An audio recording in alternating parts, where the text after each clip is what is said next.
హాగే ఇప్పుడైతే తెలంగాణలో ఇందిరమ్మ ఇల్లు నడుస్తుంది, చూపిస్తాం. గోడ లెవెల్ అయితే అయిపోయింది, ఇంకొంచెం అయితే ఉన్నది. పోదాం పార్. ఇదైతే గుమ్మం 50 కింద ఒక టేక్ పెట్టించినాం. ఇంకో ఇది తూర్పు సైడ్ ఉన్నది. కిటికీలు మొత్తం ఆరొచ్చినాయి కిటికీలు.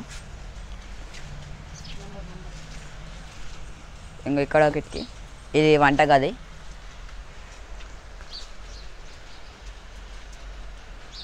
పూజ గది,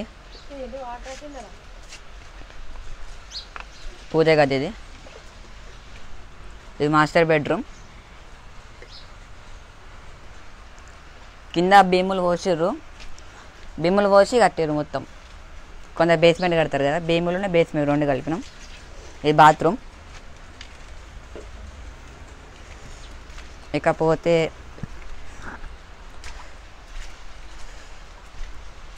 ఇది అనేది చిల్డ్రన్ బెడ్రూమ్. ఇలా విండో వచ్చింది, నల్ల విండో వచ్చింది సేమ్. ఇప్పుడు బయట అయితే చూడడానికి ఇట్లున్నది. బయట అయితే వెనక సందిగుతున్నది, వదిలిపెట్టమన్నారు, పెట్టినాం. సందు ఉన్నది వెనుకకు. ఈ కంప్లీట్ కావడానికి మినిమం ఒక 3 months అయితే అవుతా అన్నారు. చూద్దాం మీకు ఎన్ని రోజులు అవుతుందో.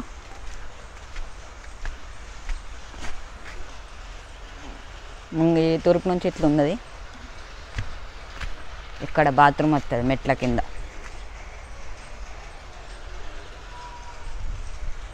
ఇదండి ఇందిరమ్మ ఇల్లు. తెలంగాణలో మొదలైన ఇందిరమ్మ ఇల్లులో ఇలా ఉన్నాయి.